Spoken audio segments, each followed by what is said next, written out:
Welcome back to Bame Farm. I had a request about making a video about the greenhouse. So we're out here in the greenhouse showing you guys what's happening this season. And we're hopefully, I'll be having somewhat regular updates for you guys about what's going on. That end, here I still had some meat chicks going. Still has the wire in place. We got dirt, a wheelbarrow, a little finch maybe down there floating around, but it's snow covered in here. I'm bundled up because it's cold outside, and there's the remnants of the somewhat volunteer and somewhat planned on tomato plants in here. Our work table's full of stuff. Furnace isn't doing anything. And the inflator fan is running, but doing nothing because the plastic is shot. We need to go to a greenhouse supply place, hopefully very soon. We know they have it, it's just getting on the bottom of the pile. Actually, it's a little Amish place that sells greenhouse and other plant supplies. And supposedly they have plastic, but it's just at the bottom of the pile and he doesn't have a forklift. Apparently he's very traditional Amish. Now comes the real goodness. Everybody, welcome to the germ room. Which I gotta remember when I say that to people, that seems rather odd. Who has a germ room on their house? Now that's I guess short for germination room. Now we've got our warming bed set up 2 layers deep. Each layer holds 13 trays, and a lot of these are 288 plugs, or 288 cells in a flat. Now we do some 500. Some of us just how big the little seedlings will be. Got geraniums, handful of herbs here, thyme and rosemary. Mostly this is perennials and herbs at the moment. Most of this, actually all of it, was seeded about the first of the year. Some of the perennials it might be a bit behind on. A lot of that stuff needs to be started in January, not January, in December. Thanksgiving would be ideal for it to be well growing by the time Mother's Day comes along. We got a few of Mom's geraniums left from last year over here. Some Gerber daisies. Gerber daisies, like this one, went to seed. They're very easy to save seed from. There's not so many things that we do save our own seed on. Mainly, sometimes the Gerber daisies, and like Sweet William. A few of the larger seeded perennials like Columbine. Here's our lovely orange tree. It's not liking the coolness too well. Look a little much like those spines. Plus, it's probably not good that he's touching the roof right there.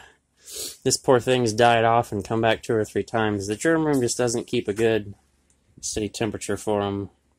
Now, the banana trees have done fairly well. We actually had bananas on our banana tree. And this is a quick turnaround from the last time. Now, after they make this long banana spike, which it's still trying, but it's hard to keep enough water on it since it's stuck. Yeah, that banana comes all the way over from this pot, and that's maybe a 20-gallon pot. You can kind of see that. Got the cactus in the way. It's a cactus I dug up on a trip I took to Texas. It's sprouting a bunch. So we've got littler banana trees in smaller pots, and those all sprout off a big banana tree. Bananas kind of spread by the roots. I don't know if there's actually an actual banana seed, but the banana trees... We got bananas, I guess, a little over a year ago, and they're doing it again. But this banana, after these bananas mature, it's not really a tree, but the plant will die, and will hopefully give off more sprouts. Like this one was a sprout from this big trunk, I guess. And so are all these little ones. I need to divide them out and put them in bigger pots. Like this little banana plant, it's got 2 going out of the same pot. It's really crowded. It might need lots of water. Those are lovely sweet potatoes. The ornamental sweet potatoes. Obviously there's no seeds, so we will take cuttings of these guys. It's got a good root going. Unfortunately, the ornamental sweet potato tuber, I don't think quite has the flavor of a regular sweet potato. Some of these might be regular sweet potatoes too, because they don't have a very fancy leaf. Yet again, the cold has taken its toll on them. And there was just general crowding and a lot of stuff left from last year. When these seedlings get bigger, we're going to move them over here to make more room to seed more stuff. Oh, and we'll seed about every 2 to 3 weeks. I think there's more stuff we need to get going. You see, like, those are some real little guys down there. Some things take off, some things are slower. Typically, I'm worried about the perennials because it's so cold. It's hard to get good sunlight in here, which we got a fairly sunny day today. Might hit freezing. Oh, let's see, chives. Those are being a little slow.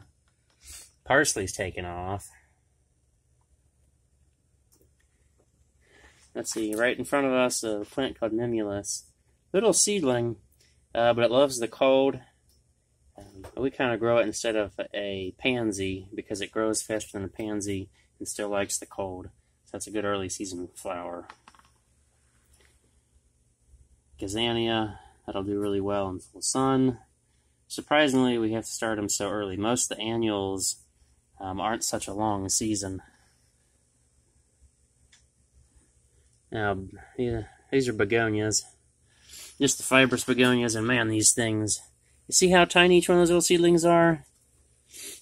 And you see how big the gazania is next to it. And the begonias are a small seed, and they start from a very small seedling.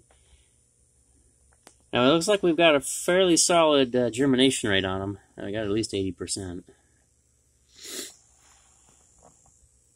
You see tiny little green dots. And I think somehow those might have survived in the wild at one point. Most of these are like... At least the begonias are like kind of a equatorial tropical plant. And so we're trying to mimic those warm tropical temperatures in here. It can be difficult. Now at night, we have a cover we put over all this. They get a blanket and individual covers over each tray. Try to keep the heat in. Now, we don't usually want to keep these on during the day unless it's cloudy because it'll bake the poor little seedlings. It's just a miniature greenhouse effect.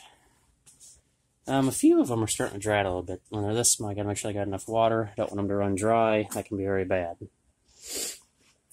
Well, I think that shows you guys what's going on here in our first update of greenhouse activity. It's mid-January, about the 18th or so. To give you guys an idea when I'm out here filming. Hopefully we'll get this up fairly quick. We still have Dad's corn to go. We're working on his combine putting we're working on the head gasket. Finally got that to the engine shop yesterday. And we'll have a video about that whole repair. See you guys later.